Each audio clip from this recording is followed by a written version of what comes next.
Hey guys, welcome back to my channel. I hope you all are doing well. For today's video, I'm going to be doing my first anti-haul of 2022, and I'm so excited because I love doing anti-haul videos.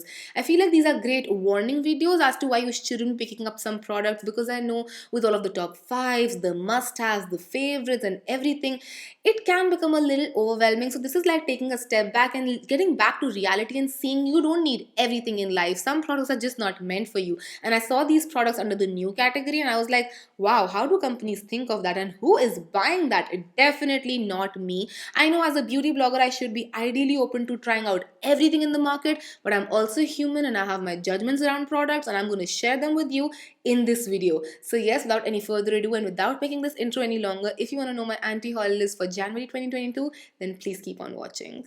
Let's start off with the Maybelline Zodiac collection. Of course, we just wanted repackaged lipsticks and nothing else from Maybelline. Why would we want anything else? Now, my main concern is not just the repackaging, because let's be real, a lot of people would like the Zodiac collection. They would want their sunshine to be on a lipstick and would get it just because it's a collector's item. But it's also the fact that they have 6 liquid lipsticks and 6 crayons. So it's like you don't have a choice. You might like a liquid lipstick, but you have your Zodiac sign in the crayons, or you might just want a crayon and it's in the liquid lipstick format. So that was a little bummer for me, because I feel like they do have more than 12 shades in the liquid lipstick. They could have ideally just gone ahead and just done the liquid lipstick collection and not the crayons altogether, because it does become a little difficult for someone to navigate the product they like and have their sunshine on it. Anyway, I wasn't the fan of the repackaged thing altogether, but the fact that they have a split collection just makes me feel like I don't want to pick it up, because my shade is actually in the crayons and I do not like the formulation of the crayons at all. So yeah, I was just like, yeah, this is gonna be a no from my side. Next up on my list is Makeup Revolution's Blender Bestie. The only USP of this product is that it's in a heart shape, and that's that. It's just a basic sponge, nothing else. The heart won't make blending easier or blending better or anything of that sort.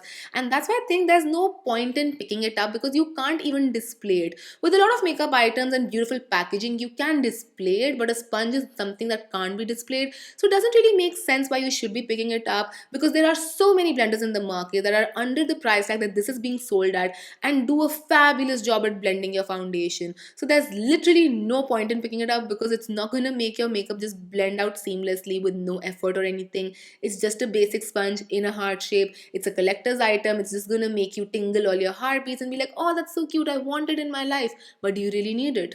Ask yourself that question. Next up, I'm going to talk about Rini Beauty's 3-in-1 highlighter and eyeshadows. Now, those are two separate products, but I'm going to anti-haul them together because my reason for doing so is the same. And the reason is same as Rini's 5-in-1 lipstick that I anti-hauled a while ago. The whole packaging of the changing bullets is something I find super inconvenient. I'll be so scared of nicking my product, and I'll be scared of losing it, because I remember the last time I used something like that back in school was a pencil, and I lost so many of my stackables and I was never able to use that same pencil again. I just find the whole idea very inconvenient. I would rather just have one shade that I really like, love, and I know works for me, and keep that, because I'll be comfortable in doing that. Now, I know a lot of you guys like this concept, but I'm so glad I stuck to my guns. A lot of you were like, you must try the Rini lipstick because the formulation is beautiful. I'm not commenting about the formulation. I'm just commenting about how I find the whole packaging pretty inconvenient and pretty scary, because I'll always be afraid to use it. No matter what, I will be afraid to use it. So I'm just not gonna get something like that. I know it's very popular right now. A lot of brands are doing that 5-in-1 thing. I'm gonna stay away from it. It's my personal preference. I know some of you like the packaging. It's your personal preference, and everyone's allowed to have their preferences. I'm just sharing mine with you.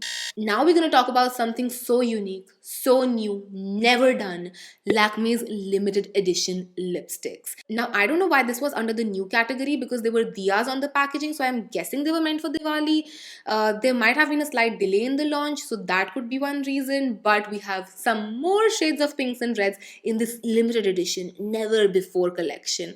And I can't take that. I can't have so much newness in my collection, so I'm just gonna anti-haul them, because that much awesomeness and newness and innovativeness is something my collection cannot handle. So I'm just going to stay away from this collection. And if you couldn't make out, that was all a sarcasm. I feel like Lakme can do so much better, so much better. Why are we having the same reds and pinks under a new limited edition with diyas on the packaging? How is that any different?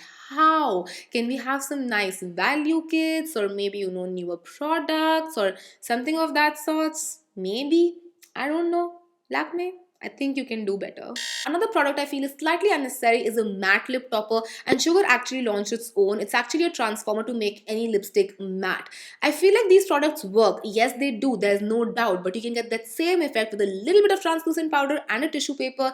It's a hack that's been there in the beauty industry since ages. It's a tried and tested way, and everyone loves that hack. So next time you're thinking about buying a matte topper, because a lot of brands have it, Smashbox has it, MAC has it, and now Sugar has it, you can just use a little bit of your compact or translucent powder and a tissue paper to get the mattest matte lips of your life. Now I want to talk about Dior Capture Total Super Potent Cleanser. Now I generally never base my anti-hauls on prices because I feel like affordability is so subjective, but honestly no one, and I mean no one, needs a basic ass cleanser that costs rupees 4800. That is too much. That is honestly too much, and this has nothing special in it. It's just a basic cleanser. That's that. On a serum, maybe I see myself spending that much. On a moisturizer, I see myself spending that much. But on a face wash that's gonna stay on your skin maximum for a minute, nope, thank you. You can get good facial cleansers for way more affordable prices out there. You do not need this in your life. That much money can go towards a gram of gold. That would be a much better investment. Even though I always say your skin is an investment, but right now, gold seems much better of an investment than a face wash. Next up on my list are Naika sleeping packs, which are basically a copy of the Innisfree sleeping pack, which I have used back in the day. The reason why I'm anti-hauling this now is the fact that these are single-use plastic products, and I've been trying to step away from such things. So I've stopped buying wet wipes, sheet masks, and sleeping packs like these. What I would ideally prefer is getting a bigger jar of a sleeping pack that I know I like, and getting another reusable jar, a tinier one. So if you are using this as a travel product, you can just store a little bit of your sleeping pack in a smaller jar and carry it with you to lead to lesser landfill than what we already have. This might be a good product, but I don't want to lead to more wastage than what I'm already doing on this planet Earth.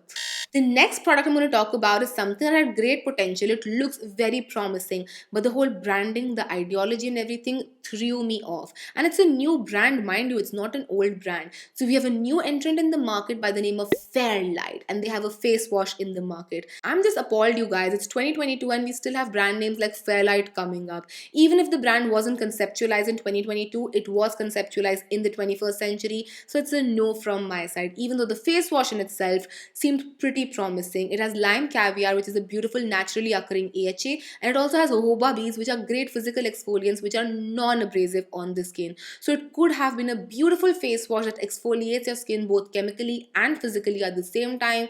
But the fact the brand name is Fairlight, not on this channel at least. And the last product I want to talk about is not actually a product but a category in itself. I'm talking about at-home laser devices. Now I know when it comes to budget, it might seem very appealing because you can get these devices for real cheap when the in-clinic treatment might run into lakhs. But it's my humble request to not fall for this, because there's just so much you need to know before that first laser session. Your skin sensitivity, your allergies, your hair texture, your hair growth pattern, and what not. And this is something that should be left to professionals. And that is why you never saw a derma roller video on my channel, even though so many of you wanted me to do that, because I did try the derma roller out a couple of times and I realized this is not something I should be doing outside the safety net of a professional. There are a lot of things you can do at home by yourself, but then there are some things you should ideally leave to a professional, laser being one of that. Again, I know it might not be in everyone's budget to go into a clinic and get it done, but I would suggest you save up for it, because this technology is not going anywhere. Maybe by the time you save up for it, this technology has bettered and evolved a lot more. So I would not suggest you to go for these devices, because we don't know how it's supposed to be done. We are not trained in that field. If you're trained, then great, you can go for the device. But if not, I wouldn't suggest you do it, because it's meant for the professionals. Some things let's just leave to the professionals. But yes, that's gonna be it for this video. I hope you guys enjoyed this and found this video helpful. If you did, then don't forget to comment and subscribe. It would mean the absolute world to me. Also, let me know what are you anti-hauling in this month or this year, and I would love to hear your list down below in the comment section. I'll see you guys next time. Till then, take care. I love you all so much. Mwah. Bye.